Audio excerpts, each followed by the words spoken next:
Nongma yamna lairaba mai tem kauba nupa amakhakna mahaki amata ngairaba mayamba toba kauba amagi manakta karigumba khara nizarunabagidamag satlamme. Lanjau amana maram oiduna masin manaw samudragi wangmada lainakhiba oibana manaw nupa oiriba mai temna mayamba toba ki manakta chatpa asi samudra landuna chatpa taramme. Matam asidadi samudra ki paklaba ising asi thumhi amatta selamde. Aduna aram khaurangba phaurakpa matamda mai tem samudra gi ising thaktuna mayamba gi manak tamna laklamme. Mahaki wakhalda asumna khalle. Iraibak thiduna aihakti saba thakpa adukki matik awaba oiredo.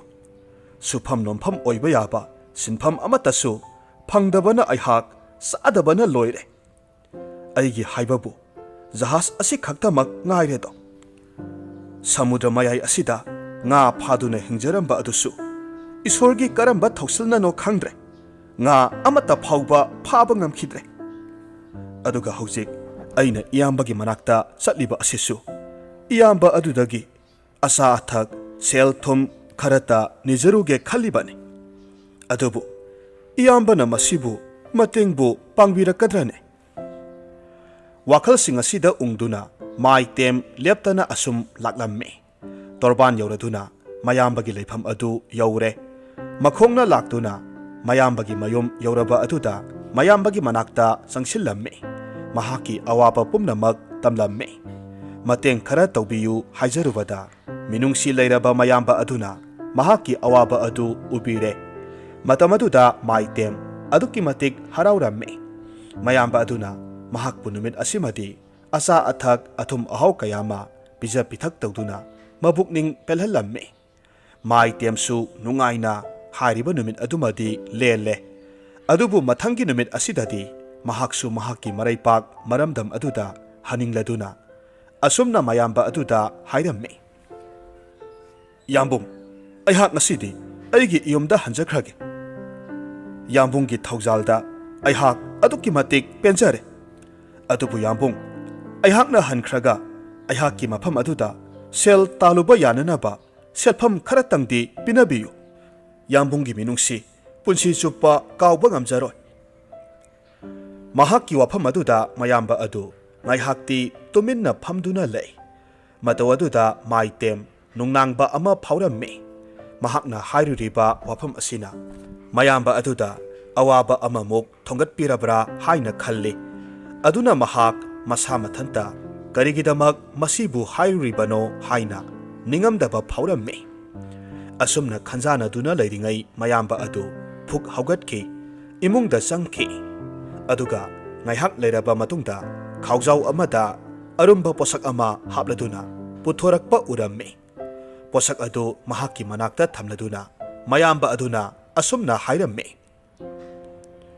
Iyambagi bungo se aihakidi sel thumdi thoidokpa leite. Adubu sana thaknabadi adumak watana lei. Aduna aihakna nangonda ngasi sinariba ase sajau amagi sadomni.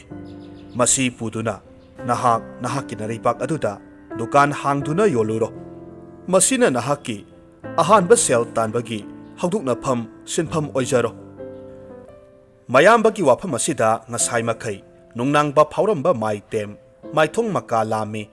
Mayambagi minungsi aduda apenba phauраmme.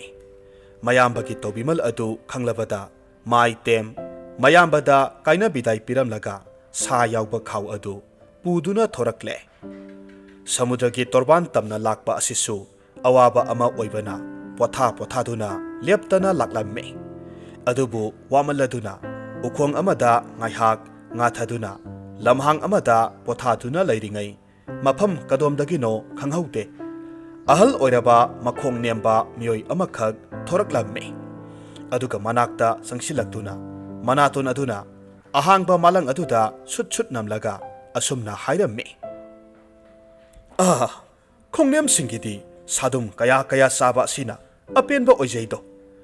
Aihaksu mafam asida sadumgi manam selaba nungsit khara thengnabagum tawina.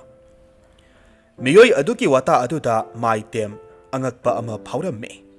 Adubu miyoi adu mahakumna awaba taraba miyoi ama oiramgadra haina khanduna mahakki khaw adu hangduklamme aduga sa matum ama ani puthoraklamme miyoi aduda piramme miyoi adusu mai temki manakta sangsilaktuna phamtharamme aduga sadum adu hauna saduna laikhre mai temsu miyoi aduda yenglubadadi angakpa ama phawramme angang masa amagum oiriba saong sabani aduga masak maongdi ahal oiraba amagumna miyoi mitau oiramme manaton amadi manakong adudi mayamdagi khara khajik hena sangbagum tawramme khadang adusu khara hena tumbata natana pisum anidusu suklap tawna ui maduda mai tem akiba phawraklamme mahaki maong adu khanglabada khongnem maduna asumna nokladuna hairamme kiganu nupa ai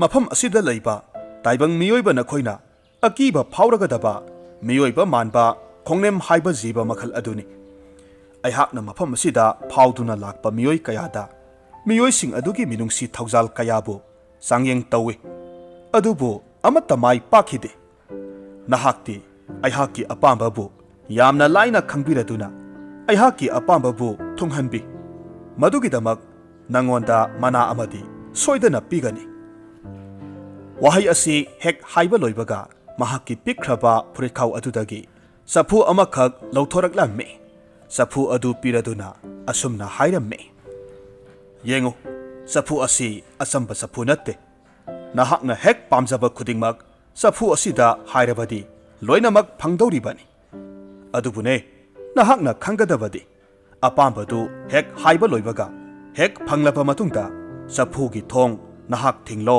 haina haigadabani wahai asimak sap manana haigadabani matamaduda sapu asi hanagi matawgumna amuk tumin leikhini madu natrabadi nahakki apamba sanabu oirabasu lupabu oirabasu nahakna leplo toklo haiduna thawdadri phawba leppa leitana sapu manungsidagi songthorakadawribani madubu hek thoklabadi nahak khudak aduda senpham nanthokpham khangdana yamlapa pot yamsing aduna nansinduna na thwai mangadawribani sese lawro aina pirabani nangonda mai tem angakpa amaga loinana yamna thajadana sapu adu lawduna sapu adugi manung aduda yenglamme khongnem aduda sapu asigi matangda hena khangingladuna wahang khara hangge haiduna onthorakpa matamdadi khongnem adu leiramdre phamlambadagi mahak phuk haugatli koyang yengi koithi thiramme adubu khongnem adudi adumak mangkhre kayamuk yamna sumlaba posakno khaladuna sangyeng amakhak khudak asida yengninglamme thinthaba tawdana safu aduda phajaraba phenat amaga sagol amaga thoklo haina hairubada arangba mangal amaga loinana phenat amaga sagol amaga safu adudagi thoraklamme aduga amuksu safu thong thinglo haiduna hairaba matungda mai tem harawraduna mahakki sadum yauriba khaw adu sagol mathakta thangatuna phajaraba phenat adumaga tongsinduna sagol thauduna mahakki jahaz thampham adu tamna thauraga laklamme jahaz thampham adu yaurabada mahakna ningjaba apamba kaya safu adu dagi thokhanduna yamna nungaina mahakki maraibak tamna hankhre mahakki leibak yaurabada mai tem thoidok hendokna atai miyamdagi khanghaudana jiri nungaiba hengalaklamme mahakki matawasida miyam pumnamakna mahakpu awangba thakta ikai khumnaramme asum mahakki lan thumasi chawthoraktuna haujikti mahakki damak manai masal kaya thamba ngamle awa ana taraba kaya nasu mahakki manakta laktuna mateng nijai aduga mahakna minungsi chawba misak amasu oirubana miyoi pumnamakki awa anada saruk yaramme amadi mateng panglamme adubu kaidongnungda mahakki safu adugi matangda kanagumba amatada haidokpa tawde madu hek khangkiba thoklabadi mahak awaphamda soidana tagani haibasi mahakna khanglamme mahakpu leibak miyamna izat sanman tawbibadagi hentoraktana leibak adugi ningthau adu phawgana mahakpu sanga tawninglaklamme amadi ningthaugi achetpa khongburoi ama oina phawba loinaramme asumna khanghaudana ꯃꯥꯏ ꯇꯦꯝꯅ ꯃꯇꯤꯛ ꯃꯌꯥꯏ ꯆꯦꯜꯂꯕ ꯃꯤꯑꯣꯏ ꯑꯃ ꯑꯣꯏꯔꯛꯈꯤꯕ ꯑꯁꯤꯗ ꯃꯔꯩꯕꯥꯛ ꯑꯗꯨꯗꯒꯤ ꯍꯦꯟꯗꯣꯔꯛꯇꯨꯅ ꯂꯩꯕꯥꯛ ꯀꯌꯥꯗ ꯐꯥꯎꯕ ꯃꯍꯥꯛꯀꯤ ꯄꯥꯎ ꯑꯁꯤ ꯁꯟꯗꯣꯛꯈꯤ꯫ ꯃꯇꯝ ꯑꯗꯨꯗ ꯃꯍꯥꯛꯀꯤ ꯃꯌꯥꯝꯕ ꯇꯣꯕꯥꯁꯨ ꯄꯥꯎ ꯑꯁꯤ ꯇꯥꯔꯦ꯫ ꯄꯥꯎ ꯑꯁꯤ ꯍꯦꯛ ꯇꯥꯕ ꯃꯤꯀꯨꯞꯇ ꯍꯔꯥꯎꯕꯒꯤ ꯃꯍꯨꯠꯇ ꯌꯥꯝꯅ ꯑꯉꯛꯄ ꯑꯃ ꯐꯥꯎꯔꯝꯃꯤ꯫ ꯃꯇꯝ ꯈꯔꯒꯤ ꯃꯃꯥꯡꯗ ꯃꯍꯥꯛꯀꯤ ꯃꯅꯥꯛꯇ ꯆꯥꯅ ꯊꯛꯅꯅꯕ ꯑꯋꯥꯠ ꯑꯄꯥ ꯅꯤꯕ ꯂꯥꯛꯈꯤꯕ ꯃꯅꯥꯎꯅꯨꯄꯥ ꯑꯁꯤꯅ ꯃꯇꯧ ꯀꯔꯝꯅ ꯑꯁꯨꯛ ꯌꯥꯝꯅ ꯃꯇꯤꯛ ꯃꯌꯥꯏ ꯆꯦꯜꯂꯕ ꯃꯤꯁꯛ ꯑꯃ ꯑꯣꯏꯔꯛꯂꯤꯕꯅꯣ ꯍꯥꯏꯕ ꯑꯁꯤꯗ ꯋꯥꯈꯜ ꯇꯧꯔꯝꯃꯤ꯫ ꯃꯍꯥꯛꯅ ꯄꯤꯈꯤꯕ ꯁꯥꯗꯣꯝꯁꯤꯡ ꯑꯗꯨꯅ ꯂꯂꯣꯟꯗꯨꯅ ꯂꯟ ꯊꯨꯝ ꯇꯥꯟꯁꯤꯜꯂꯕꯁꯨ ꯑꯁꯨꯛ ꯇꯦꯟꯕ ꯃꯇꯝ ꯑꯁꯤꯗ ꯑꯁꯨꯝꯅ ꯑꯣꯏꯕꯗꯤ ꯑꯣꯏꯊꯣꯛꯂꯣꯏ ꯍꯥꯏꯅ ꯆꯤꯡꯅꯔꯗꯨꯅ ꯃꯅꯥꯎꯅꯨꯄꯥ ꯑꯁꯤꯒꯤ ꯂꯣꯟꯅ ꯆꯠꯊꯕ ꯊꯧꯔꯥꯡꯁꯤꯡ ꯁꯣꯏꯗꯅ ꯂꯩꯔꯝꯒꯅꯤ, ꯃꯗꯨ ꯈꯪꯗꯣꯛꯇꯕ ꯌꯥꯗꯦ ꯍꯥꯏꯅ ꯈꯜꯂꯝꯃꯤ꯫ ꯃꯁꯤꯅ ꯃꯔꯝ ꯑꯣꯏꯔꯒ ꯇꯣꯕꯥ ꯊꯤꯟꯊꯕ ꯇꯧꯗꯅ ꯃꯐꯤ ꯃꯔꯣꯜ ꯌꯣꯝꯗꯨꯅ ꯃꯅꯥꯎꯅꯨꯄꯥ ꯑꯗꯨꯅ ꯂꯩꯔꯤꯕ ꯂꯩꯕꯥꯛ ꯑꯗꯨ ꯇꯝꯅ ꯈꯣꯡꯁꯥꯜꯂꯛꯂꯝꯃꯤ꯫ ꯁꯃꯨꯗ꯭ꯔꯒꯤ ꯄꯥꯛꯂꯕ ꯏꯃꯥꯏ ꯑꯗꯨ ꯂꯥꯟꯊꯣꯛꯇꯨꯅ ꯃꯅꯥꯎꯅꯨꯄꯥ ꯑꯗꯨꯒꯤ ꯂꯩꯕꯥꯛ ꯑꯗꯨ ꯍꯦꯛ ꯌꯧꯕꯒ ꯃꯍꯥꯛꯅ ꯊꯦꯡꯅꯕ ꯃꯤꯑꯣꯏ ꯈꯨꯗꯤꯡꯃꯛꯅ ꯃꯥꯏ ꯇꯦꯝꯒꯤ ꯋꯥꯔꯤꯇ ꯁꯥꯟꯅꯗꯨꯅ ꯂꯩꯔꯝꯃꯤ꯫ ꯃꯗꯨꯒꯤ ꯇꯥꯟꯖꯥꯗꯨ ꯂꯧꯗꯨꯅ ꯃꯅꯥꯎꯅꯨꯄꯥ ꯑꯗꯨꯒꯤ ꯃꯌꯨꯝ ꯂꯩꯐꯝ ꯑꯗꯨ ꯈꯪꯗꯣꯛꯇꯨꯅ ꯂꯥꯛꯂꯦ꯫ ꯃꯥꯏ ꯇꯦꯝ ꯃꯍꯥꯛꯀꯤ ꯌꯨꯝꯒꯤ ꯊꯣꯡ ꯑꯗꯨ ꯊꯤꯜꯂꯛꯄ ꯑꯗꯨꯗ ꯍꯥꯡꯗꯣꯛꯇꯨꯅ ꯌꯦꯡꯂꯨꯕꯗꯗꯤ ꯃꯌꯥꯝꯕ ꯇꯣꯕꯥ ꯂꯦꯞꯇꯨꯅ ꯂꯩꯔꯝꯕ ꯑꯗꯨꯗ ꯍꯔꯥꯎꯕ ꯑꯃꯗꯤ ꯑꯉꯛꯄ ꯐꯥꯎꯔꯝꯃꯤ꯫ ꯃꯥꯏ ꯇꯦꯝꯅ ꯍꯥꯏꯔꯝꯃꯤ, "ꯏ ꯌꯥꯝꯕꯨꯡ, ꯏꯊꯥ ꯊꯥꯖꯗꯅ ꯑꯩꯒꯤ ꯌꯨꯝ ꯑꯁꯤꯗ ꯃꯇꯧ ꯀꯔꯝꯅ ꯂꯥꯛꯂꯤꯕ?" ꯇꯣꯕꯥꯅ ꯍꯥꯏꯔꯝꯃꯤ, "ꯏꯌꯥꯝꯕꯒꯤ ꯏꯕꯨꯡꯉꯣ, ꯅꯌꯥꯝꯕꯅ ꯏꯅꯥꯎꯅꯨꯄꯥꯒꯤ ꯂꯩꯐꯝ ꯊꯤꯕꯕꯨ ꯀꯩꯗꯧꯕꯒꯤ ꯑꯋꯥꯕ ꯑꯣꯏꯒꯗꯧꯔꯤꯕꯅꯣ?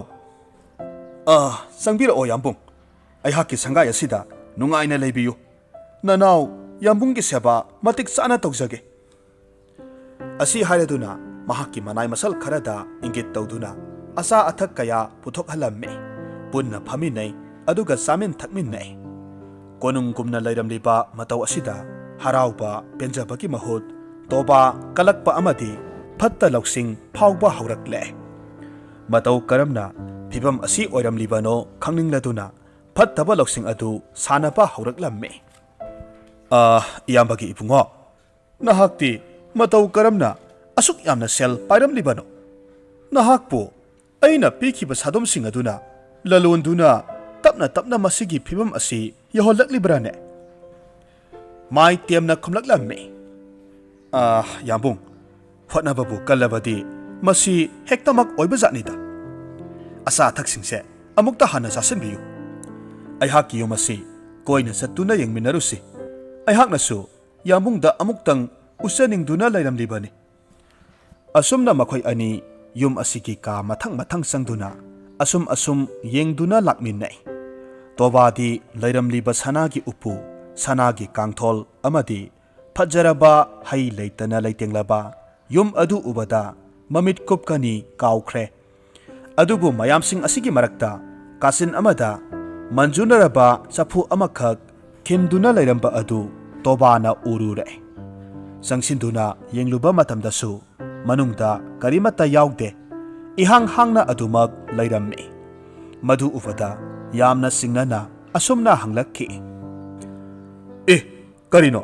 ꯑꯃꯟꯕ ꯆꯐꯨ ꯑꯁꯤꯗꯤ ꯀꯗꯥꯏꯗꯒꯤꯅꯣ? ꯃꯁꯤꯅ ꯌꯨꯝ ꯑꯁꯤꯒꯤ ꯃꯁꯛ ꯊꯤꯍꯟꯕꯗ ꯁꯔꯨꯛ ꯑꯃ ꯑꯣꯏꯔꯦ꯫ ꯀꯩꯗꯧꯔꯨꯅꯤ, ꯍꯨꯟꯗꯣꯛꯈ꯭ꯔꯣꯗꯅ ꯃꯁꯤꯗꯤ." ꯃꯥꯏ ꯇꯦꯝꯅ ꯍꯥꯏꯔꯝꯃꯤ,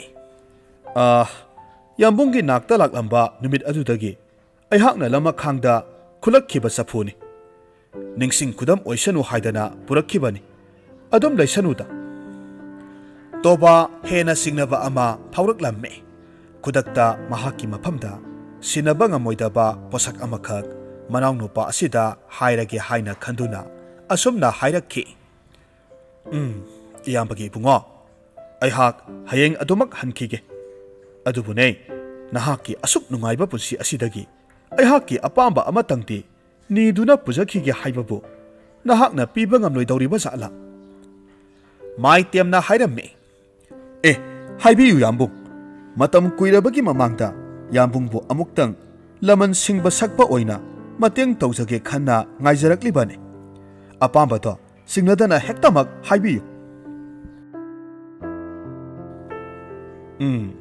ꯁꯅꯥ ꯂꯨꯄꯥꯗꯤ ꯑꯩꯍꯥꯛ ꯀꯌꯥ ꯀꯂꯛꯇꯦ ꯑꯗꯨꯕꯨꯅꯦ ꯅꯍꯥꯛꯀꯤ ꯐꯤꯕꯝ ꯑꯁꯤꯅꯗꯤ ꯏꯔꯥꯏ ꯂꯥꯏꯅ ꯄꯤꯕ ꯉꯝꯒꯅꯤ ꯈꯜꯂꯗꯨꯅ ꯅꯍꯥꯛꯅ ꯑꯩꯉꯣꯟꯗ ꯑꯩꯍꯥꯛꯅ ꯃꯃꯥꯡꯗ ꯄꯤꯈꯤꯕ ꯁꯥꯗꯨꯝ ꯑꯗꯨꯒ ꯆꯞ ꯃꯥꯟꯅꯅ ꯑꯩꯒꯤ ꯏꯐꯝꯗ ꯁꯤꯟꯅꯧꯗꯅ ꯃꯗꯨꯅ ꯑꯩꯍꯥꯛꯀꯤꯁꯨ ꯅꯍꯥꯛꯀꯨꯝꯅ ꯂꯂꯣꯟ ꯏꯇꯤꯛ ꯇꯧꯗꯨꯅ ꯏꯅꯥꯛ ꯈꯨꯟꯕ ꯑꯃ ꯑꯣꯏꯖꯒꯦꯅꯦ ꯍꯩ ꯃꯥꯏꯇꯦꯝꯅ ꯍꯥꯏꯔꯝꯃꯤ ꯃꯗꯨꯒꯤꯗꯃꯛꯇ ꯑꯣꯏꯔꯒꯗꯤ ꯀꯔꯤꯃꯠꯇ ꯈꯟꯕꯤꯔꯨꯅꯨ ꯌꯥꯝꯕꯨꯡ ꯍꯌꯦꯡ ꯑꯌꯨꯛ ꯑꯉꯟꯕꯗ ꯑꯩꯍꯥꯛ ꯁꯥꯗꯣꯝꯁꯤꯡꯗꯣ ꯁꯣꯏꯗꯅ ꯁꯤꯟꯅꯒꯦ ꯉꯁꯤꯇꯪꯗꯤ ꯃꯇꯝ ꯄꯤꯅꯕꯤꯌꯨꯗꯣ ꯑꯁꯤ ꯍꯥꯏꯅꯔꯗꯨꯅ ꯃꯈꯣꯏ ꯑꯅꯤ ꯍꯥꯏꯔꯤꯕ ꯅꯨꯃꯤꯠ ꯑꯗꯨꯃꯗꯤ ꯍꯔꯥꯎ ꯍꯔꯥꯎ ꯂꯩꯃꯤꯟꯅꯔꯝꯃꯤ ꯅꯨꯃꯤꯗꯥꯡꯒꯤ ꯃꯇꯝ ꯑꯗꯨꯁꯨ ꯆꯥꯛ ꯏꯁꯤꯡ ꯇꯣꯛꯂꯕ ꯃꯇꯨꯡꯗ ꯃꯥꯒꯤ ꯐꯃꯨꯡꯗ ꯆꯪꯅꯗꯨꯅ ꯄꯣꯊꯥꯅꯅꯕ ꯁꯦꯝ ꯁꯥꯅꯈ꯭ꯔꯦ ꯑꯗꯨꯕꯨ ꯇꯣꯕꯥꯗꯤ ꯃꯃꯤꯠ ꯑꯗꯨ ꯆꯐꯨ ꯑꯃꯨꯛ ꯂꯥꯎꯕ ꯃꯈꯩ ꯃꯅꯥꯀꯣꯡ ꯑꯗꯨ ꯊꯥꯡꯒꯠꯇꯨꯅ ꯃꯅꯥꯎꯅꯨꯄꯥ ꯃꯥꯏꯇꯦꯝꯅ ꯀꯔꯤ ꯀꯔꯝ ꯇꯧꯔꯤ ꯑꯔꯣꯟꯕ ꯀꯔꯤ ꯇꯧꯔꯤꯕꯒꯦ ꯍꯥꯏꯕꯗꯨ ꯇꯥꯔꯝꯃꯤ ꯑꯍꯤꯡ ꯊꯦꯡꯖꯤꯜꯂꯛꯄ ꯃꯇꯝ ꯑꯗꯨꯗ ꯊꯣꯡꯒꯤ ꯄꯨꯅꯥ ꯍꯥꯡꯈꯤꯕꯒꯤ ꯃꯈꯣꯜ ꯇꯥꯕꯗꯒꯤ ꯇꯣꯕꯥ ꯃꯅꯥꯎꯅꯨꯄꯥ ꯃꯥꯏꯇꯦꯝꯒꯤ ꯂꯩꯐꯝ ꯑꯗꯨꯗ ꯂꯣꯟꯅ ꯂꯥꯛꯂꯝꯃꯤ ꯃꯥꯏꯇꯦꯝ ꯀꯔꯤꯁꯨ ꯊꯧꯁꯥꯗꯅ ꯍꯥꯟꯅꯒꯤ ꯃꯇꯧꯒꯨꯝ ꯆꯐꯨ ꯈꯤꯟꯗꯨꯅ ꯂꯩꯔꯤꯕ ꯀꯥ ꯑꯗꯨꯗ ꯆꯪꯁꯤꯜꯂꯛꯂꯝꯃꯤ ꯑꯗꯨꯒ ꯆꯐꯨ ꯑꯗꯨꯗ ꯃꯍꯥꯛꯀꯤ ꯑꯄꯥꯝꯕ ꯑꯗꯨ ꯍꯥꯏꯔꯝꯃꯤ ꯆꯐꯨ ꯑꯗꯨꯗꯒꯤ ꯌꯥꯝꯅ ꯑꯉꯛꯄ ꯑꯃꯒ ꯂꯣꯏꯅꯅ ꯁꯥꯗꯣꯝꯁꯤꯡ ꯑꯗꯨ ꯐꯟ ꯐꯟ ꯆꯣꯡꯊꯣꯔꯛꯂꯝꯃꯤ ꯃꯇꯝ ꯑꯗꯨꯗ ꯇꯣꯕꯥꯗꯤ ꯉꯛꯄꯅ ꯄꯤꯛ ꯊꯟꯈ꯭ꯔꯦ ꯃꯊꯪꯒꯤ ꯅꯨꯃꯤꯠꯀꯤ ꯑꯌꯨꯛ ꯑꯉꯟꯕꯅꯤ ꯃꯥꯏꯇꯦꯝ ꯁꯥꯗꯣꯝꯁꯤꯡ ꯑꯗꯨ ꯄꯨꯗꯨꯅ ꯇꯣꯕꯥꯒꯤ ꯀꯥ ꯑꯗꯨꯗ ꯆꯪꯂꯛꯂꯝꯃꯤ ꯇꯣꯕꯥꯗꯤ ꯍꯥꯟꯅꯅ ꯃꯐꯤ ꯃꯔꯣꯜ ꯌꯣꯝꯗꯨꯅ ꯍꯟꯅꯅꯕ ꯁꯦꯝ ꯁꯥꯔꯝꯂꯦ ꯁꯥꯗꯣꯝꯁꯤꯡ ꯑꯗꯨ ꯂꯧꯔꯕ ꯃꯇꯨꯡꯗ ꯇꯣꯕꯥ ꯑꯃꯨꯛ ꯃꯍꯥꯛꯀꯤ ꯃꯔꯩꯕꯥꯛꯇ ꯍꯜꯂꯒꯦ ꯍꯥꯏꯗꯨꯅ ꯕꯤꯗꯥꯏ ꯄꯤꯔꯝꯂꯒ ꯑꯗꯨꯃꯛ ꯆꯠꯈꯤꯔꯝꯃꯤ ꯑꯃꯔꯣꯝꯗ ꯃꯥꯏꯇꯦꯝꯗꯤ ꯏꯉꯛ ꯉꯛꯄ ꯑꯃ ꯐꯥꯎꯔꯝꯃꯤ ꯑꯁꯨꯛ ꯉꯟꯕ ꯑꯌꯨꯛ ꯑꯁꯤꯗ ꯍꯥꯊꯨ ꯍꯥꯊꯨ ꯆꯠꯈꯤꯕ ꯑꯁꯤꯕꯨ ꯀꯔꯤꯒꯤꯅꯣ ꯈꯟꯗꯨꯅ ꯂꯩꯔꯤꯉꯩ ꯃꯍꯥꯛꯀꯤ ꯁꯦꯕꯣꯛ ꯑꯃꯈꯛꯅ ꯆꯪꯁꯤꯜꯂꯛꯇꯨꯅ ꯃꯍꯥꯛꯀꯤ ꯆꯐꯨ ꯑꯗꯨ ꯂꯩꯔꯝꯗ꯭ꯔꯦ ꯃꯗꯨ ꯃꯍꯥꯛꯀꯤ ꯃꯌꯥꯝꯕ ꯇꯣꯕꯥꯅ ꯁꯣꯏꯗꯅ ꯍꯨꯗꯨꯅ ꯄꯨꯔꯝꯂꯒꯅꯤ ꯍꯥꯏꯔꯛꯂꯝꯃꯤ ꯃꯥꯏꯇꯦꯝ ꯈꯣꯡꯂꯩ ꯊꯨꯅ ꯁꯒꯣꯜ ꯊꯧꯗꯨꯅ ꯇꯥꯟꯅꯔꯒꯁꯨ ꯁꯃꯨꯗ꯭ꯔ ꯇꯣꯔꯕꯥꯟ ꯌꯧꯕꯗꯗꯤ ꯃꯌꯥꯝꯕ ꯑꯗꯨꯗꯤ ꯍꯤ ꯊꯧꯈꯤꯕꯅ ꯍꯥꯟꯈꯤꯔꯝꯃꯤ ꯆꯐꯨ ꯑꯗꯨꯕꯨ ꯌꯥꯝꯅ ꯂꯥꯟꯅ ꯁꯤꯖꯤꯟꯅꯈꯤꯕ ꯇꯥꯔꯦ ꯈꯟꯗꯨꯅ ꯃꯥꯏꯇꯦꯝꯅ ꯃꯍꯥꯛꯁꯨ ꯃꯍꯥꯛꯀꯤ ꯍꯤ ꯑꯗꯨ ꯊꯧꯗꯨꯅ ꯇꯥꯟꯅꯔꯛꯂꯝꯃꯤ ꯑꯁꯣꯝꯗꯅ ꯇꯣꯕꯥ ꯌꯥꯝꯅ ꯍꯔꯥꯎꯅ ꯆꯐꯨ ꯑꯗꯨ ꯀꯣꯟꯗꯨꯅ ꯍꯤ ꯊꯧꯔꯛꯂꯝꯃꯤ ꯁꯃꯨꯗ꯭ꯔꯒꯤ ꯏꯌꯥꯏ ꯑꯗꯨ ꯌꯧꯔꯕꯗ ꯑꯍꯥꯟꯕ ꯆꯥꯡꯌꯦꯡ ꯑꯣꯏꯅ ꯆꯐꯨ ꯑꯗꯨꯒꯤ ꯃꯇꯤꯛ ꯃꯌꯥꯏ ꯌꯦꯡꯅꯤꯡꯂꯝꯃꯤ ꯀꯔꯝꯕ ꯑꯄꯥꯝꯕ ꯍꯥꯟꯅ ꯅꯤꯁꯤꯒꯦ ꯍꯥꯏꯅ ꯑꯁꯨꯝ ꯈꯜꯂꯛꯄ ꯃꯇꯝꯗ ꯃꯍꯥꯛꯀꯤ ꯋꯥꯈꯜꯗ ꯑꯁꯨꯝꯅ ꯈꯜꯂꯤ ꯃꯤꯑꯣꯏꯕ ꯑꯩꯈꯣꯏꯅ ꯅꯣꯡꯃꯗ ꯆꯪꯗ꯭ꯔꯕ ꯌꯥꯗ꯭ꯔꯕ ꯄꯣꯠꯂꯝꯁꯤꯡ ꯑꯁꯤꯅꯤ ꯌꯥꯝꯅ ꯃꯔꯨ ꯑꯣꯏꯅ ꯂꯧꯅꯔꯤꯕ ꯑꯁꯤ ꯑꯗꯨꯅ ꯏꯁꯤꯡ ꯅꯨꯡꯁꯤꯠꯇꯤ ꯃꯔꯥꯡ ꯀꯥꯏꯅ ꯂꯣꯏꯅꯃꯛ ꯂꯩꯅꯔꯦ ꯑꯃꯠꯇ ꯋꯥꯠꯅꯗ꯭ꯔꯦ ꯑꯗꯨꯕꯨ ꯊꯨꯝ ꯍꯥꯏꯕ ꯃꯆꯜ ꯑꯁꯤ ꯍꯦꯛ ꯌꯥꯎꯗ꯭ꯔꯕꯗꯤ ꯅꯣꯡꯃꯒꯤ ꯆꯔꯥ ꯆꯥꯛ ꯆꯥꯕꯗ ꯑꯋꯥꯕ ꯑꯃ ꯑꯣꯏꯗꯧꯔꯤꯕꯅꯤ ꯑꯗꯨꯅ ꯑꯩꯍꯥꯛꯅ ꯆꯐꯨ ꯑꯁꯤꯒꯤ ꯃꯇꯦꯡꯅ ꯊꯨꯝ ꯍꯥꯟꯅ ꯅꯤꯗꯨꯅ ꯊꯨꯝ ꯀꯔꯕꯥꯔ ꯇꯧꯔꯕꯗꯤ ꯑꯩꯍꯥꯛ ꯁꯦꯜ ꯌꯥꯝꯅ ꯄꯥꯏꯔꯛꯀꯅꯤ ꯃꯇꯝ ꯑꯗꯨꯗ ꯑꯃꯨꯛ ꯃꯊꯪ ꯃꯊꯪ ꯑꯇꯣꯞ ꯑꯇꯣꯞꯄ ꯃꯃꯜ ꯇꯥꯡꯂꯕ ꯁꯅꯥ ꯂꯨꯄꯥ ꯀꯌꯥ ꯊꯣꯛꯍꯟꯗꯨꯅ ꯑꯁꯨꯝꯅ ꯇꯧꯔꯕꯗꯤ ꯑꯩꯍꯥꯛꯁꯨ ꯅꯣꯡꯃꯗꯤ ꯁꯣꯏꯗꯅ ꯁꯦꯟꯖꯥꯎ ꯄꯥꯏꯕ ꯃꯤꯁꯛ ꯑꯃ ꯑꯣꯏꯔꯛꯀꯅꯤꯗꯣ ꯑꯁꯨꯝꯅ ꯈꯜꯂꯗꯨꯅ ꯏꯄꯥꯛ ꯑꯗꯨꯒꯤ ꯍꯦꯛ ꯃꯌꯥꯏ ꯑꯗꯨꯗ ꯍꯧꯅ ꯍꯧꯅ ꯅꯣꯛꯇꯨꯅ ꯆꯐꯨ ꯑꯗꯨ ꯊꯥꯡꯒꯠꯇꯨꯅ ꯌꯦꯡꯂꯒ ꯈꯣꯟꯖꯦꯜ ꯍꯧꯅ ꯊꯨꯝꯀꯌꯥ ꯀꯌꯥ ꯊꯣꯔꯛꯂꯣ ꯍꯧꯖꯤꯛꯇꯤ ꯆꯐꯨ ꯅꯍꯥꯛꯀꯤ ꯃꯅꯨꯡꯗꯒꯤ ꯍꯥꯏꯅ ꯂꯥꯎꯔꯝꯃꯤ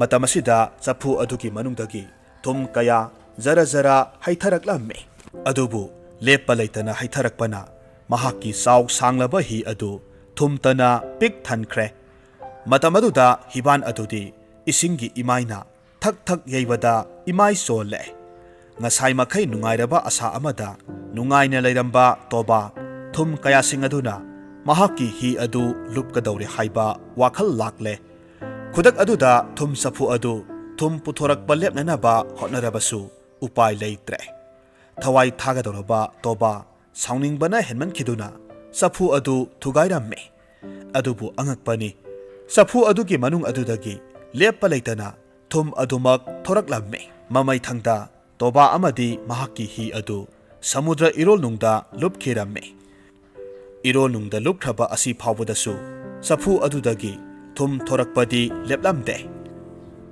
maduna maram oiraga samudragi ising asi thumhi sienkiba ising olakkibani asomdana kamdauri maitem mayambabu tanaraklabasu phangba kauba leitre mayamba adugi leibakta satuna thirurabasu mayamba adudi amuk hanna ukhidre upai leitana mathwai wana mayomda halakpa matam asidadi mahaki leijaramba lan thum pumnamak mayeng tapna tapna tarakhi matamgi matung inna leijaramba sel thumsing adu asum loisilakpana haujikti maitem hanagumna sunomduna saba miyoi ama haibadu oire mahaki leijaba khara tasin khomjinjaduna pakraba ipak aduda hi tongduna chatlaga mayambagi likhun liba oina nga phaduna hinglage haina khalamme nungti numit khudingi nga kaya phaduna lalonba amuk hauraklamme madudagi phanglakpa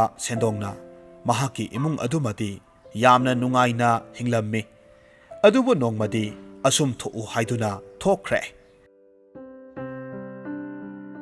mahakna hi honduna lang thaduna nga phananaba hotnabada nga mayam ama laklamme nga mayam singadu lang aduga punna hithakta singkhattuna yengbadadi sana machugi phajjaraba nga amakhak nga mayam singaduna koisinduna yauramme madu ubada maitem asumna khalli is kari ngani haibage masidi amukta su udrina masibu aibu insang ama oina thongduna saragadrane natraga kaithel da sel thaduna yolabadi sel yamna phangani bu mahaki wakhal adu khanglaba sanagi nga aduna yamna thajadana mirolda asumna hairakhi he nupa aihakpu phaganu aihakpu thadokpiyu maitemna hairamme kari ngano masidi mirol sungangina asengba makni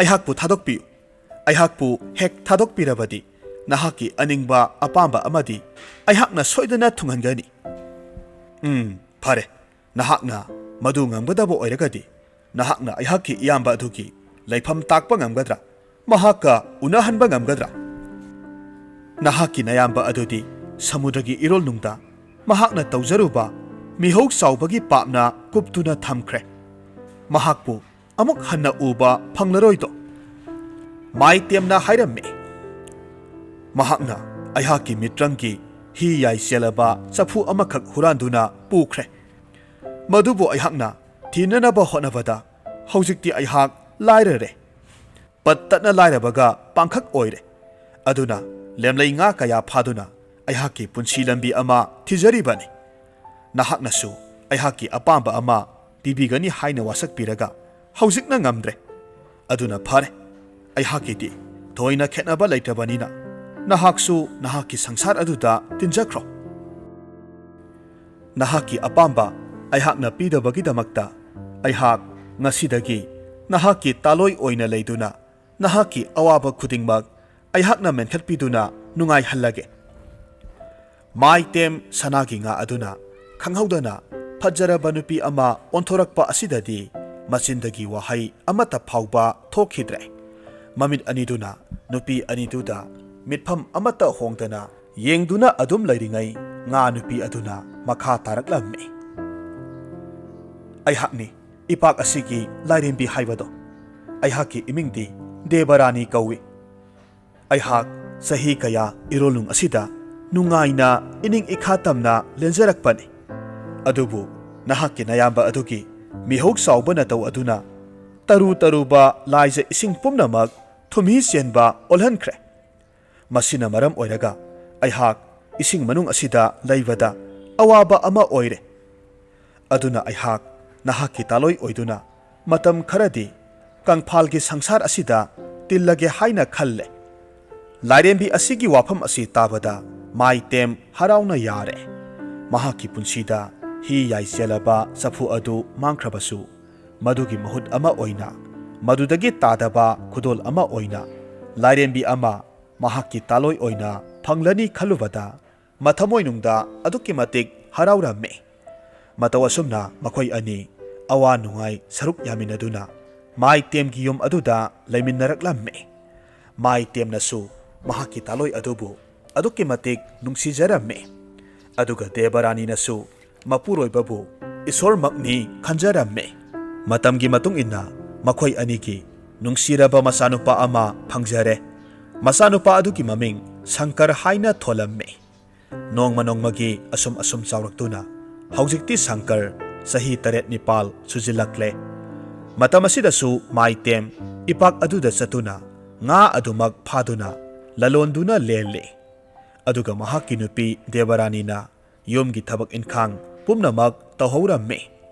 Makhoi anina yanakibaki matung inna Debaranibu matam leiba kibikta kanagumba miyoi amatada mahak asi ngani ngagi larembini haidokanu haiduna wasaknakibani. Adubu nongmadi asum tho'u haiduna tamkhre. Debaranina chak insang sem saduna mapuroibagi manakta chak insang adu thilunabagidamag masanupa Shankarda pakhon tharamme. Shankardi pikliba angang nawa oibana karisu haisingba poklamde. Maramaduna lamsang lakpagi waraduna mamana pirakliba mapabunggi chak saruk adu mahakna amata lemhandana sathokhirammi. Mataw aduda nga phanaba hotnariba Moirangthem khanghaudana asauba phaurakhi. Sauningman khaduna masanupa aduda yamna thina sairammi. Nahakpu aihakki sakluk adu amata hek khaktana sathokliba adubu karini haiduna khanbagi saribano. Aihakna mafam asida awaba kaya mayoknaduna leiraga nahakna karisu leitana nahakpu hek pokpiriba napabung aihakki saklukpu amata khaktana sathokpa. Satkho satlu taibang miyoibagi masa oiramlabadi nahak asi loksing gyan leiramgadabani. Adubu nahakti izati pundaba isingdagi haurakpa ngagi masanina madugi lichat chatli. Asumna mapana sairubada Shankar kaptuna senkhi. Pau adu mama ibema Debaranida tamlammi. Matamaduda Debarani aduki matik thamoi soklammi. Saknakhiba wasak adu kaire khaladuna amuk hanna taibang miyoibagi marakta tinkhraroi haina khaladuna Debarani yum adudagi thokre. Moirangthemsu numit taraklabada mayumda halakpa matamdadi mahakki nupi adu leiramdre. Wari pumnamak masanupa Shankargi mafamdagi khanglabada ningamdaba phauba haurakhi. Karigidamak mahakna aduk thina sairuribano haina khanba hauraklammi. Sahi kaya awa ana saruk yaminaduna lelakpa asi mahakki khantha haudaba athenba wakhal amana wasak kaihankhre khalubada yamna kapcharammi. Adubu amuktang oirabasu mahakki nupibu phangnanaba thiduna yum asida purakhigani haina khalammi. Masina maram oiraga mathangi ayuk hek yahubaga masanupa aduga loinana potyom khara tawduna mahakki nupigi khongul liraklammi. Mahakki nupi aduna mahakki manakta leiringaida itat tattana hairamba yamna pamjaba khungang aduda leiramgadra haina singnaduna thiba laklammi. Khungang adu yorabada nupi adugi maming amadi saong saban kaya taktuna thengnaba miyoi khudikmakta hanglabasu phangba kauba leitre. Kaithelgi sinkraba miyamarak aduda waraduna ngaihak mapa masa adu potharammi. Matam asida makhoi ani tumthakre. Mitkap thorakpa matam asidadi Moirangthem mahakki manakta masanupa Shankar leiramdre. Pakhatladuna kaithel sinba thungna masanupa aduki maming kaurak kauraduna kochen chenduna thirabasu phangba kauba leitre. Upai lemandrabada kaithel adugi mayai sabuk maktada leptuna asumna laurammi. Miyam pumnamak tabiyu aihakka lakminaba isanupa ama mafam asidagi lamangnakhre. Mahakki maming Shankar kaubani. Sahi 7-9 suraba nupa masani. Mahakpu hek thengnabiba amadi uraduna laifam takpa ngamba miyoi aduda sanagi selyek 1,000 soidana pigani. Asumna isam samba manba miyoi asina yamkraba sel hairakpa asidadi mayam adu masagi maranai thabaksing phauba tungoinaramlaga nupa masa adubu thiba haunaraklammi. Angang thibagi mana asi sauman kibana haujikti khungang asigi miyoi khudingmakna tare. Miyoi amata sithadana ꯈꯨꯡꯒꯪ ꯁꯤꯟꯕ ꯊꯨꯡꯅ ꯊꯤꯔꯕꯁꯨ ꯑꯃꯠꯇ ꯐꯪꯗ꯭ꯔꯦ꯫ ꯃꯊꯪꯒꯤ ꯑꯌꯨꯛꯇ ꯑꯃꯨꯛꯁꯨ ꯃꯥꯏꯇꯦꯝ ꯃꯊ꯭ꯋꯥꯏ ꯋꯥꯅ ꯀꯩꯊꯦꯜ ꯑꯗꯨꯗ ꯊꯣꯔꯛꯇꯨꯅ ꯃꯌꯥꯝ ꯇꯥꯟꯅꯅꯕ ꯂꯥꯎꯔꯛꯂꯝꯃꯤ꯫ ꯇꯥꯕꯤꯌꯨ, ꯉꯔꯥꯡ ꯑꯩꯍꯥꯛꯀꯤ ꯏꯆꯥꯅꯨꯄꯥ ꯑꯗꯨ ꯀꯅꯥꯅꯁꯨ ꯐꯪꯕ ꯀꯧꯕ ꯂꯩꯈꯤꯗ꯭ꯔꯦ꯫ ꯉꯁꯤꯒꯤ ꯃꯇꯝꯒ ꯑꯃꯨꯛ ꯊꯥꯗꯨꯅ ꯑꯩꯍꯥꯛꯅ ꯏꯆꯥꯅꯨꯄꯥ ꯑꯁꯤꯕꯨ ꯍꯦꯛ ꯑꯩꯒꯤ ꯏꯐꯝꯗ ꯈꯨꯠꯁꯤꯟꯅꯕ ꯉꯝꯕ ꯃꯤꯑꯣꯏ ꯑꯗꯨꯗ ꯁꯅꯥꯒꯤ ꯁꯦꯜꯌꯦꯛ 500 ꯁꯣꯏꯗꯅ ꯄꯤꯖꯒꯅꯤ꯫ ꯃꯥꯏꯇꯦꯝꯒꯤ ꯋꯥꯐꯝ ꯑꯁꯤꯗ ꯃꯌꯥꯝ ꯄꯨꯝꯅꯃꯛ ꯉꯛꯅꯈ꯭ꯔꯦ꯫ ꯃꯍꯥꯛꯀꯤ ꯋꯥꯐꯝ ꯑꯁꯤꯗ ꯃꯌꯥꯝ ꯑꯗꯨꯗꯤ ꯄꯨꯡꯉꯛ ꯉꯛꯈ꯭ꯔꯦ꯫ ꯀꯔꯤ ꯃꯔꯝꯒꯤ ꯁꯦꯜ ꯍꯟꯊꯔꯤꯕꯅꯣ ꯍꯥꯏꯕ ꯑꯗꯨ ꯃꯌꯥꯝꯅ ꯈꯟꯅꯔꯝꯃꯤ꯫ ꯑꯗꯨꯕꯨ ꯁꯦꯜ ꯍꯟꯊꯕ ꯑꯣꯏꯔꯒꯁꯨ ꯁꯅꯥꯒꯤ ꯁꯦꯜꯌꯦꯛ 500 ꯍꯥꯏꯕꯁꯤ ꯑꯔꯥꯏꯕ ꯑꯃ ꯑꯣꯏꯗ꯭ꯔꯤ ꯈꯟꯗꯨꯅ ꯑꯉꯥꯡ ꯑꯁꯤꯕꯨ ꯂꯦꯞꯄ ꯂꯩꯇꯅ ꯊꯤꯟꯅꯔꯝꯃꯤ꯫ ꯑꯗꯨꯕꯨ ꯅꯨꯃꯤꯠ ꯑꯁꯤꯃꯁꯨ ꯐꯪꯕ ꯀꯧꯕ ꯂꯩꯇ꯭ꯔꯦ꯫ ꯃꯊꯪꯒꯤ ꯑꯌꯨꯛꯇꯗꯤ ꯃꯥꯏꯇꯦꯝꯅ ꯀꯔꯤꯕꯨ ꯍꯥꯏꯔꯛꯀꯗꯧꯔꯤꯕꯅꯣ ꯈꯟꯗꯨꯅ ꯈꯨꯟꯖꯥꯁꯤꯡ ꯑꯗꯨ ꯀꯩꯊꯦꯜ ꯃꯌꯥꯏ ꯑꯗꯨꯗ ꯃꯥꯏꯇꯦꯝꯕꯨ ꯂꯥꯛꯄ ꯉꯥꯏꯅꯔꯝꯃꯤ꯫ ꯃꯥꯏꯇꯦꯝ ꯏꯁꯨꯛ ꯁꯨꯛꯊꯅ ꯃꯐꯝ ꯑꯗꯨꯗ ꯂꯥꯛꯂꯝꯃꯤ꯫ ꯑꯗꯨꯒ ꯃꯊ꯭ꯋꯥꯏ ꯌꯥꯝꯅ ꯅꯨꯡꯉꯥꯏꯇꯅ ꯑꯁꯨꯝꯅ ꯍꯥꯏꯔꯛꯈꯤ, ꯑꯩꯍꯥꯛꯀꯤ ꯅꯨꯄꯤꯕꯨꯁꯨ ꯃꯐꯝ ꯈꯪꯗꯅ ꯃꯥꯡꯈ꯭ꯔꯦ, ꯑꯗꯨꯒ ꯍꯧꯖꯤꯛꯅ ꯑꯩꯍꯥꯛꯀꯤ ꯏꯆꯥꯁꯨ ꯃꯥꯡꯈ꯭ꯔꯦ꯫ ꯐꯔꯦ, ꯉꯁꯤꯒ ꯑꯔꯣꯏꯕ ꯑꯣꯏꯅ ꯑꯩꯍꯥꯛꯀꯤ ꯏꯆꯥꯅꯨꯄꯥ ꯑꯗꯨ ꯑꯩꯉꯣꯟꯗ ꯁꯤꯟꯅꯕ ꯉꯝꯕ ꯃꯤꯑꯣꯏ ꯑꯗꯨꯗ ꯁꯅꯥꯒꯤ ꯁꯦꯜꯌꯦꯛ 100 ꯁꯣꯏꯗꯅ ꯄꯤꯖꯒꯅꯤ꯫ ꯃꯥꯏꯇꯦꯝꯒꯤ ꯋꯥꯐꯝ ꯑꯁꯤꯗ ꯉꯁꯥꯏ ꯃꯈꯩ ꯃꯨꯔꯨꯝ ꯃꯨꯔꯨꯝ ꯁꯣꯟꯅꯗꯨꯅ ꯈꯟꯅꯔꯝꯕ ꯈꯨꯟꯖꯥꯁꯤꯡ ꯑꯗꯨꯅ ꯃꯈꯣꯏꯅ ꯆꯤꯡꯅꯔꯝꯕ ꯄꯨꯝꯅꯃꯛ ꯆꯨꯝꯂꯦ꯫ ꯑꯗꯨꯕꯨ ꯀꯔꯤꯒꯤꯗꯃꯛ ꯁꯦꯜꯒꯤ ꯃꯃꯜ ꯑꯁꯤ ꯅꯣꯡꯃ ꯅꯣꯡꯃꯒꯤ ꯍꯟꯊꯔꯛꯂꯤꯕꯅꯣ ꯍꯥꯏꯅ ꯈꯟꯅꯔꯝꯃꯤ꯫ ꯃꯇꯧ ꯑꯁꯨꯝꯅ ꯍꯥꯏꯔꯤꯕ ꯅꯨꯃꯤꯠ ꯑꯁꯤꯃꯁꯨ ꯑꯁꯨꯝ ꯍꯧꯈꯤꯗꯨꯅ ꯅꯨꯃꯤꯠ ꯇꯥꯁꯤꯜꯂꯛꯀꯗꯧꯔꯦ꯫ ꯃꯇꯝ ꯑꯗꯨꯗ ꯃꯥꯏꯇꯦꯝꯒꯤ ꯃꯅꯥꯛꯇ ꯍꯅꯨꯕꯤ ꯑꯃꯈꯛꯅ ꯁꯪꯀꯔꯕꯨ ꯄꯨꯗꯨꯅ ꯂꯥꯛꯂꯝꯃꯤ꯫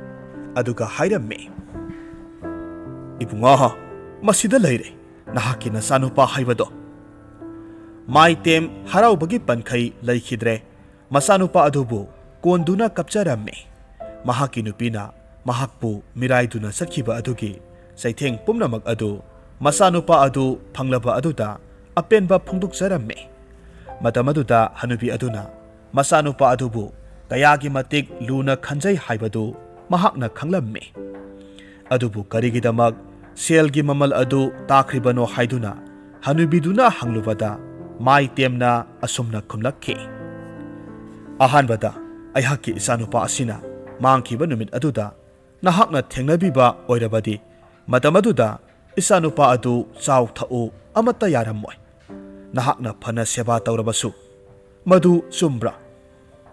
ꯍꯅꯨꯕꯤ ꯑꯗꯨꯁꯨ ꯍꯣꯏ ꯍꯥꯏꯗꯨꯅ ꯑꯗꯨꯝ ꯈꯨꯝꯃꯤ꯫ ꯃꯈꯥ ꯇꯥꯅ ꯑꯃꯨꯛ ꯃꯥꯏꯇꯦꯝꯅ ꯍꯥꯏꯔꯛꯈꯤ, ꯑꯍꯥꯟꯕ ꯅꯨꯃꯤꯠ ꯑꯗꯨ ꯏꯆꯥꯅꯨꯄꯥ ꯑꯁꯤ ꯑꯗꯨꯛꯀꯤ ꯃꯇꯤꯛ ꯑꯩꯍꯥꯛꯀꯤ ꯁꯥꯒꯩ ꯑꯃꯗꯤ ꯃꯍꯥꯛꯀꯤ ꯃꯃꯥꯕꯨ ꯆꯦꯠꯅ ꯅꯤꯡꯖꯕꯅ ꯃꯔꯝ ꯑꯣꯏꯔꯒ ꯁꯛꯈꯪꯗꯕ ꯀꯅꯥ ꯑꯃꯠꯇꯒꯤ ꯃꯇꯦꯡ ꯂꯧꯗꯕꯅꯤ꯫ ꯃꯗꯨꯒꯤꯗꯃꯛ ꯑꯩꯍꯥꯛꯅ ꯃꯍꯥꯛꯄꯨ ꯁꯦꯜ ꯋꯥꯡꯅ ꯊꯝꯕꯅꯤ꯫ ꯑꯅꯤꯁꯨꯕ ꯅꯨꯃꯤꯠ ꯑꯗꯨꯗꯗꯤ ꯃꯍꯥꯛ ꯁꯣꯏꯗꯅ ꯑꯔꯥꯝ ꯈꯧꯔꯥꯡꯕꯅ ꯍꯦꯟꯖꯤꯜꯂꯛꯄꯗꯒꯤ ꯑꯆꯥ ꯑꯊꯛ ꯅꯍꯥꯛꯅ ꯄꯤꯔꯤꯕ ꯑꯗꯨ ꯆꯥꯔꯝꯒꯅꯤ꯫ ꯃꯗꯨ ꯃꯍꯥꯛꯀꯤ ꯃꯒꯨꯟ ꯍꯟꯊꯔꯛꯄꯅ ꯑꯇꯣꯞꯄ ꯃꯤꯑꯣꯏꯒꯤ ꯃꯇꯦꯡ ꯄꯥꯝꯂꯛꯄꯅꯤ꯫ ꯃꯇꯝ ꯑꯗꯨꯗꯗꯤ ꯃꯍꯥꯛꯀꯤ ꯃꯒꯨꯟ ꯑꯁꯤ ꯃꯁꯥꯅ ꯍꯟꯊꯍꯟꯖꯕꯅ ꯁꯅꯥꯒꯤ ꯁꯦꯜꯌꯦꯛ 500ꯗ ꯍꯟꯊꯕꯅꯤ꯫ ꯑꯍꯨꯝꯁꯨꯕ ꯅꯨꯃꯤꯠ ꯑꯗꯨꯗꯗꯤ ꯅꯍꯥꯛꯅ ꯑꯆꯥ ꯑꯊꯛ ꯄꯨꯊꯣꯛꯇꯨꯅ ꯄꯤꯗ꯭ꯔꯤꯉꯩ ꯏꯆꯥꯅꯨꯄꯥ ꯑꯁꯤꯅ ꯍꯥꯟꯅ ꯆꯪꯁꯤꯜꯂꯛꯇꯨꯅ ꯁꯣꯏꯗꯅ ꯅꯍꯥꯛꯀꯤ ꯅꯐꯝꯗꯒꯤ ꯑꯆꯥ ꯑꯊꯛ ꯅꯤꯔꯝꯒꯅꯤ, ꯑꯗꯨꯒ ꯆꯥꯕꯁꯨ ꯆꯥꯔꯝꯒꯅꯤ꯫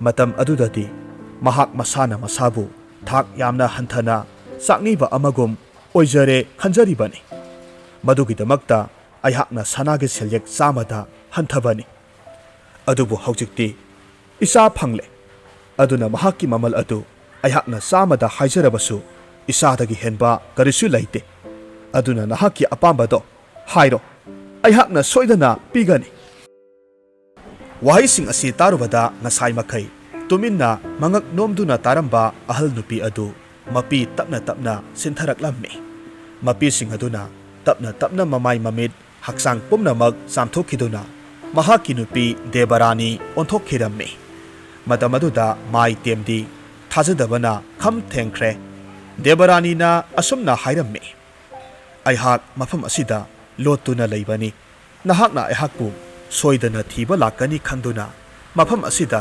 ꯑꯩꯍꯥꯛꯅ ꯅꯍꯥꯛꯄꯨ ꯉꯥꯏꯔꯝꯕꯅꯤ꯫ saknakiba wasak adu kayagi matik lubage haibado khanghaningduna aihak mirot ama oina mafam asida lotuna lairambani haujikti nahaki haisingba loksing pumnamak khangle kaidongnungda aihak amadi isa asibu mirairoi haibasu aina khangle matawasumna Moirangthem Devarani amadi masanupa Shankar makhoi ahum punna harauna mayum tamna halaklammi mayum yorabada amuk hanna thongdok asi thoktanaba thajanaraba matungda hanagumna ipak adudagi nga phaduna lalonduna nunga yaifana pankhirammi wari asi nungai biragadi like tawbiramo comment tawbiramo aduga channel asida nauna sangbirakpa oiragadi channel asibu subscribe tawbiramo